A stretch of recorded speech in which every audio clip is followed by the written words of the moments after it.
Bismillahirrahmanirrahim. Assalamualaikum warahmatullahi wabarakatuh. Selamat pagi dan salam sejahtera untuk kita semuanya. Bertemu kembali dengan Bu Mulyani pada pelajaran biologi. Dan Ibu ingatkan sebelum mulai belajar, apakah kalian sudah mandi? Sudah sarapan? Kalau sudah, Ibu ucapkan terima kasih. Dan selama kita mengikuti pelajaran biologi ini, tetap patuhi protokol kesehatan walaupun kita belajar dari rumah masing-masing. Agar apa? Agar badan kita selalu sehat. Sebelum kita belajar hari ini, Ibu minta kalian siapkan alat belajarnya ya. Baik itu berupa alat tulisnya, buku, catatan ya. Kemudian gawai, laptop, dan yang tidak kalah pentingnya adalah kuota. Kemudian sebelum mengawali kegiatan belajar, kita selaku umat yang beragama, mari kita berdoa menurut agama dan kepercayaan kita masing-masing. Semoga ilmu yang akan kita dapatkan hari ini akan bermanfaat bagi diri kita dan orang-orang yang ada di sekitar kita. Bermanfaat untuk hari ini dan di hari-hari yang akan datang. Dan juga tidak lupa kita berdoa semoga pandemi ini segera berlalu dan kita bisa belajar seperti biasanya. Salam sehat. Baiklah, pada pagi hari ini kita akan melanjutkan materi tentang ekosistem. Namun sebelumnya Ibu hanya mau mengecek bagaimana pemahaman kalian tentang materi yang sudah Ibu ajarkan sebelumnya, yaitu mengenai apa itu ekosistem, apa itu ekologi. Masih ingat tentunya ya? Nah, silakan dibuka kembali catatannya. Apa itu ekologi, apa itu ekosistem. Dan pada pertemuan yang lalu juga sudah kita bahas tentang tingkat organisasi makhluk hidup. Ya, ada berapa tingkatan organisasi makhluk hidup? Ya, betul, ada 11 ya. Mulai dari yang terendah yaitu molekul sampai yang tertinggi yaitu bioma. Nah, silakan dibuka kembali catatannya.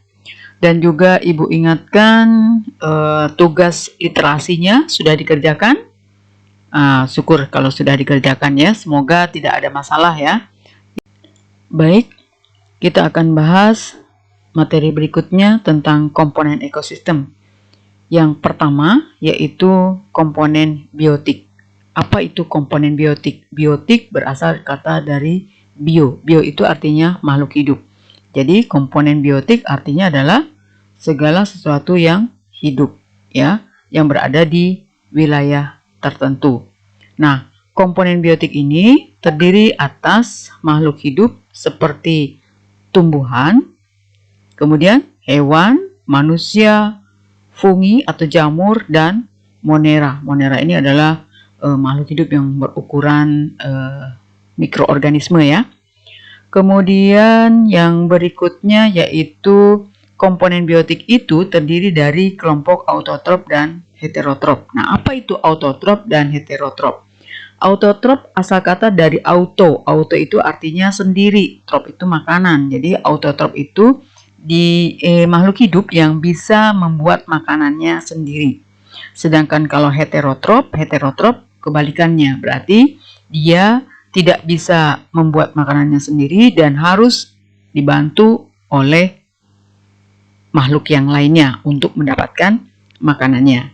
Nah, autotrop karena tadi dia bisa membuat makanannya sendiri, berarti dia itu memiliki klorofil. Yaitu siapa yang memiliki klorofil? Dalam hal ini adalah tumbuhan. Makanya tumbuhan itu mendapat peranan sebagai produsen. Ya, autotrop ini dibedakan juga menjadi dua, yaitu fotoautotrop dan kemoautotrop. Nah, apa bedanya? Kalau foto itu artinya cahaya, sedangkan kemo artinya zat kimia. Jadi kalau fotoautotrop artinya dia bisa membuat makanannya sendiri dengan bantuan cahaya. Ya, contohnya adalah tumbuhan. Sedangkan kemoautotrop bisa membuat makanannya sendiri dengan bantuan zat kimia. Nah, biasanya ini adalah sejenis bakteri, ya. Nah, kemudian yang berikutnya adalah heterotrop. Heterotrop itu dia tidak bisa membuat makanan sendiri, sehingga dia untuk mendapatkan makanannya harus mendapatkan bantuan dari organisme yang lain. Nah, oleh karena itu umumnya ya, yang bersifat heterotrop ini disebut atau berperan sebagai konsumen. Organisme heterotrop biasa juga disebutkan sebagai organisme yang dalam hidupnya selalu memanfaatkan bahan organik yang disediakan oleh organisme lain sebagai bahan makanannya. Nah, organisme heterotrop ini dibedakan menjadi herbivore sebagai konsumen primer, kemudian karnivor sebagai konsumen sekunder, kemudian karnivor yang memakan karnivor lainnya sebagai konsumen tersier, kemudian decomposer, dan detritivor. Nah, apa itu decomposer? Decomposer adalah mikroorganisme yang menguraikan zat organik sisa tumbuhan atau hewan. Kemudian detritivor hidup dengan cara memakan serpihan tumbuhan atau hewan yang sudah mati. Apa contoh decomposer? Contohnya adalah bakteri dan jamur. Sedangkan contoh dari detritivor adalah rayap, cacing tanah, dan hewan kaki seribu atau yang dikenal dengan kluing. Komponen penyusun ekosistem yang kedua adalah komponen abiotik. Apa itu komponen abiotik? A artinya tidak. Berarti kalau abiotik artinya komponen yang berbentuk benda mati atau benda tak hidup. Ya, kalau benda itu pasti tidak hidup. Nah, bagian ekosistem yang terdiri atas faktor-faktor kimia dan fisika non-hidup di dalam lingkungan yang mempengaruhi makhluk hidup, itulah yang disebut dengan komponen abiotik. Beberapa faktor abiotik adalah angin, sinar matahari, air, tanah, tekanan udara, suhu, iklim, dan cuaca.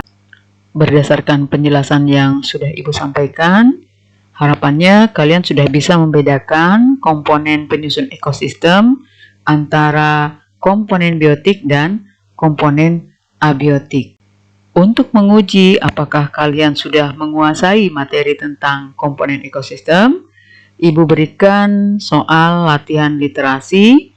Jadi ada 2 soal latihan literasi. Silahkan kalian kerjakan pada buku catatannya ya. Jadi perhatikan baik-baik dari infografis yang sudah ditunjukkan, kemudian jawablah pertanyaan-pertanyaannya berdasarkan penjelasan yang sudah Ibu sampaikan sebelumnya. Ya, selamat bekerja, selalu sehat, dan sampai bertemu pada materi berikutnya. Salam.